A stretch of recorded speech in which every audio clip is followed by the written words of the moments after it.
I want to respond to a statement or argument from Mr. 1001 Nights more directly. I want to quote his statement.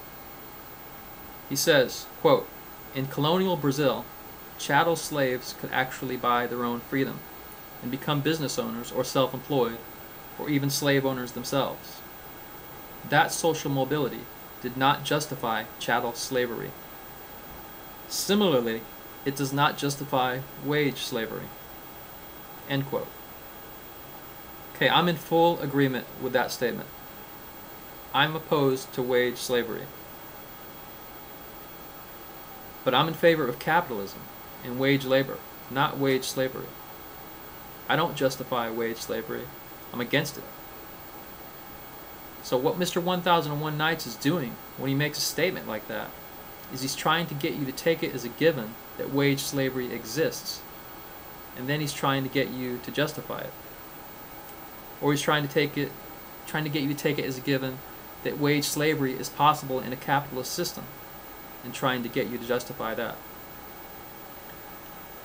So let's go back to what the concept of what wage slavery is. It's the condition where the means of production have been monopolized by a group of individuals such that everyone else is in the position of having to work for these people or starve. And why would anyone want to try to justify that?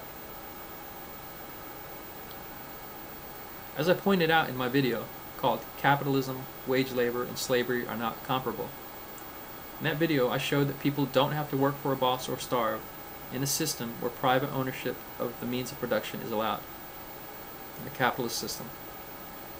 So wage slavery simply does not exist in a capitalist system. It couldn't, because businesses are not a limited resource. Anyone can start a business, a means of production, in a capitalist system. And it's easily provable that people don't have to work for pre-existing businesses. All you have to do is look at all the new businesses that are always being created.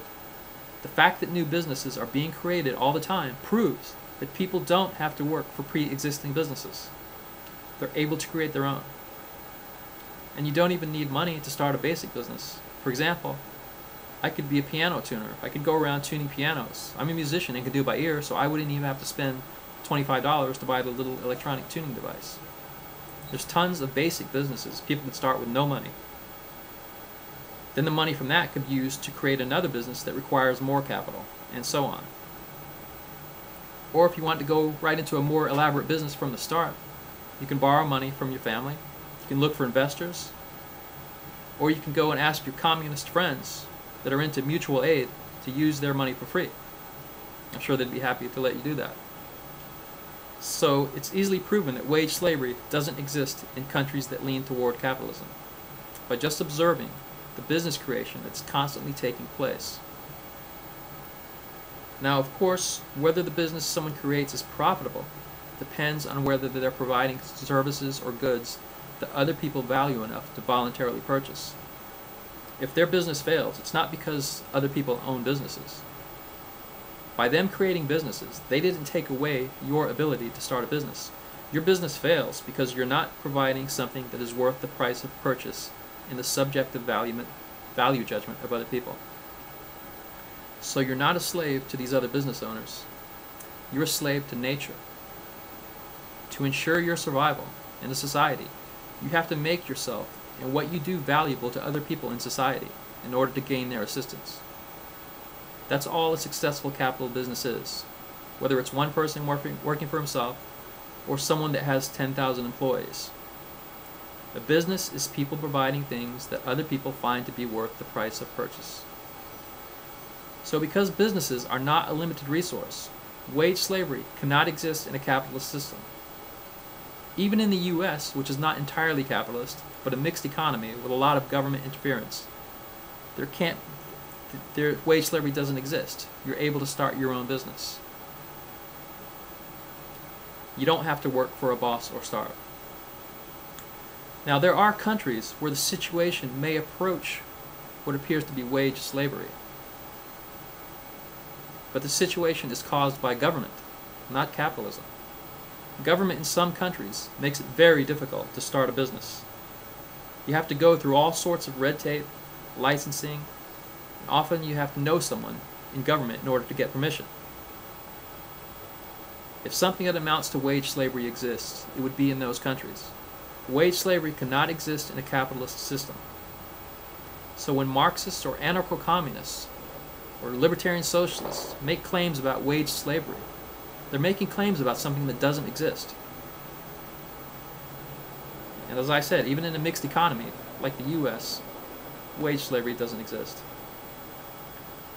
So when anarcho-communists or libertarian socialists, or any of these people speak of wage slavery, they're speaking of a theoretical construct where it's imagined that the means of production are a limited resource, but businesses are not a limited resource.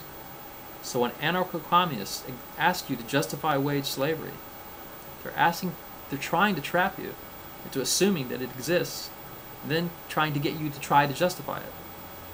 Or of course, they may sincerely believe that wage labor exists due to their frequent exposure to anti-capitalist theory. Don't fall for that.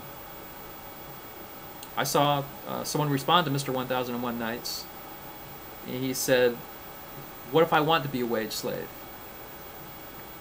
Are you going to let me be a wage slave?" So what he's doing is he's playing into Mr. 1001's game. He's accepting that wage slavery exists. So don't fall for that. Wage slavery doesn't exist, so there's no need to justify it. If it did exist, I would be right there trying to stop it. I would be making videos trying to stop wage slavery. I wouldn't want to be in a situation where I'm forever chained to being an employee of someone else. I may want to be an employee from time to time, but I don't want to be a wage slave.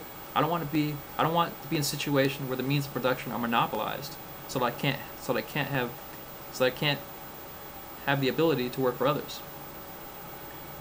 But the condition of wage slavery does not exist. I know I'm free to work for myself. So the arguments condemning wage slavery or asking you to justify them are moot. So the only way wage slavery could exist is if the means of production were actually monopolized. To monopolize the means of production is to ban private ownership and to collectivize the means of production. Now that's how you could have wage slavery, because you would not be free to own your own business. You would forever have to work for the collective to have an income. If you want to see where that's put into practice, go visit North Korea.